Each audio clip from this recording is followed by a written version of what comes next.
भाई भाई उसने मुझे थप्पड़ मारा।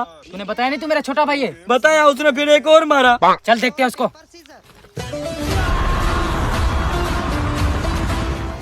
तूने मेरे भाई को थप्पड़ कैसे मारा बे?